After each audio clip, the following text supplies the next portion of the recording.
Hi, everyone. Welcome to day 2 of our Readers Workshop lesson.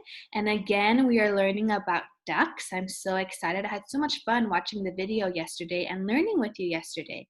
And so I wanted to go back on the page so that you guys can remember what we were doing. And remember, the objective for today and yesterday was how do we ask and answer questions based on a text so that we can become better readers and actually understand what we're reading. Because good readers always ask questions to themselves and they also answer those questions so that they can check to make sure they really understand what's going on. And so yesterday we were looking at this video about how the mother duck has what kind of feathers again? What colored feathers? Brown. Brown, yes, exactly, brown. And we had some good guesses about right here. It tells us being brown helps her hide, right? So we learned that it helps her hide into the nest. And so we're going to keep watching more about these ducks today. And there's a different idea that we're going to learn from it. And I can't wait to see if you can have a new understanding as you ask and answer questions. So here we go. I'll read along. I watch the ducks to see what they do. They walk in a line. Oh, look at them walking in a line. So adorable. They eat seeds and plants. You know, and as we're watching these videos, feel free to ask yourself some questions, some wonderings you might have about, how are they eating? Why are they eating, right? Our how, why, what questions in the beginning, our sentence frames really helps us create these questions.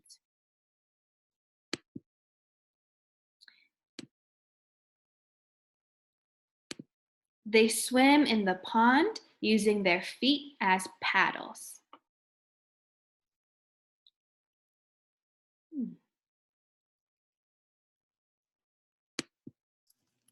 But wait, why are these little birds following the big duck? Oh, the text asked us a question. Every time the text asks us a question, we want to write it down and make sure we know how to answer it. So again, in our seesaw, I'm going to type that question here. Why are the little birds following the duck? Let me make sure I typed in the question. Yeah, these little birds following the big duck. The big duck. Let's see. Why are they following the big duck? Are the little ones another kind of bird? Wondering, why do you think the little birds are following the big duck? So now I'm going to take some time and I want you to look at the picture, use your prior knowledge to maybe think, why do you think these little birds or little animals are following this big duck? And teachers, when you're ready, give me a thumbs up. Miss Yakimowicz? Oh, I think you're muted. Let me unmute you. Yes. This just reminded me of school because usually when there's a teacher, then there's little ducks that are like little kids that are following the teacher in a line. Ooh. So maybe it's their teacher.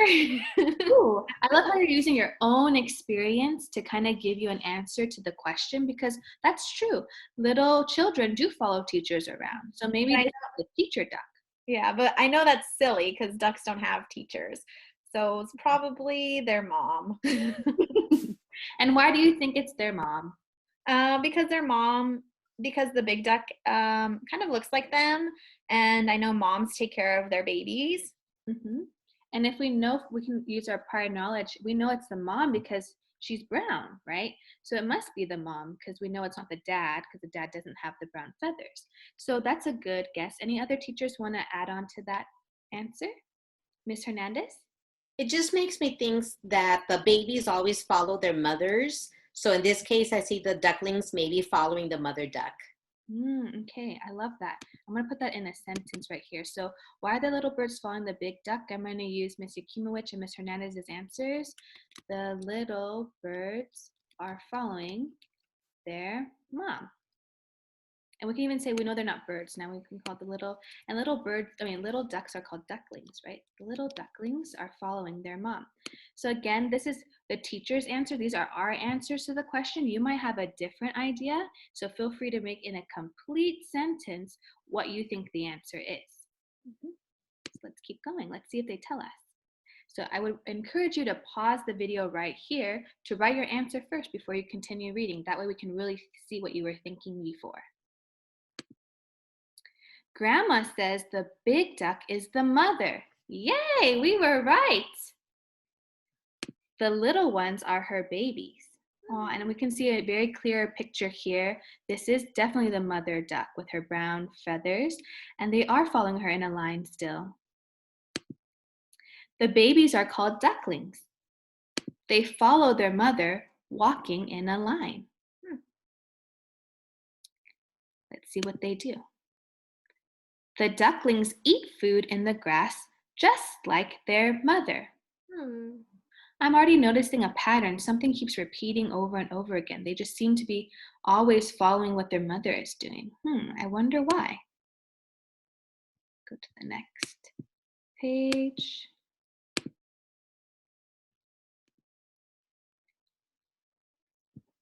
The ducklings follow their mother and go for a swim. Wow.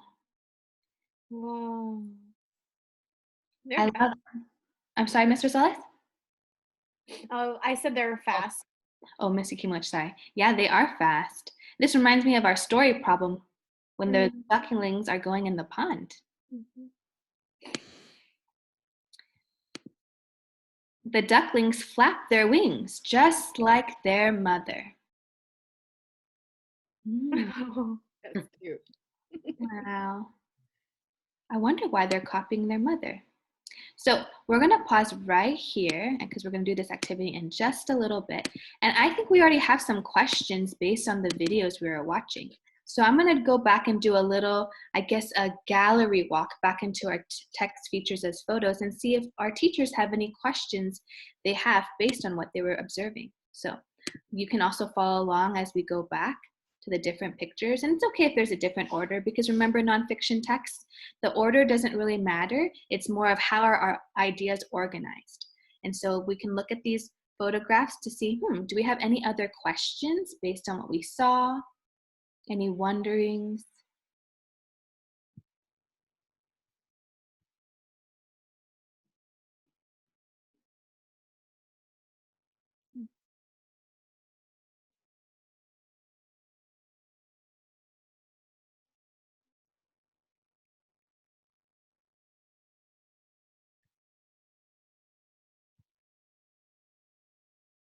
I know there's a lot of different videos we can grab questions from.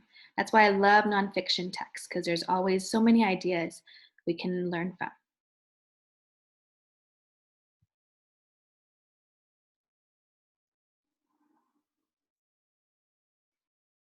So teachers, when you have an idea, I already see Ms. Akimwich has a thumb up. Ms. Rosales, would you like to share a question that you had? Sure. What kinds of seeds do the ducks like to eat? Ooh, and what made you think of that question? You left off on the ducks pecking at the seeds off the but there's no real way of telling what kind of seeds they were munching on. And so then it made me think, they're eating some seeds. They seem to like it. Wonder which one they prefer.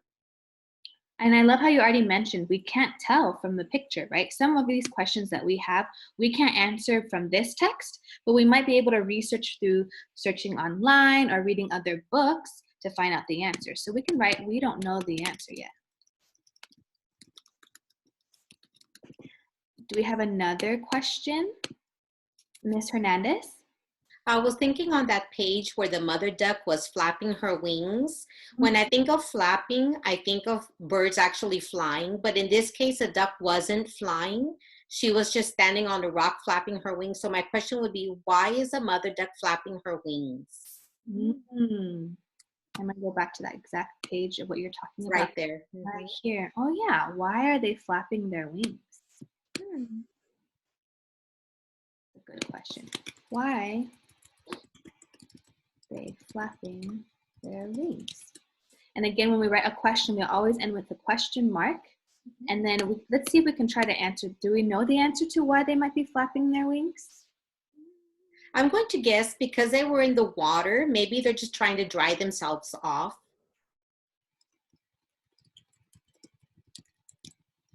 And I love that you're using your wondering as a question, but also as an answer. You're using the different things you're noticing in the picture to give you an idea as to what they might be doing.